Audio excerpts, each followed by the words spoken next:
La caída de tensión es cuando un conductor o varios conductores presentan una pérdida de voltaje, y la caída de tensión es más que todo provocada por la longitud de los cables. Entre más largo sea el cable, más resistencia tendrá al paso de la electricidad, y por ende, entre más largo sea el cable, va a provocar una mayor caída de tensión.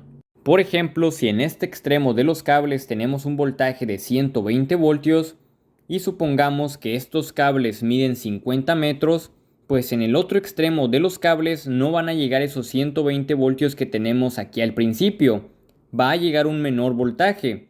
Por dar un ejemplo puse 90 voltios, pero puede ser cualquier otro.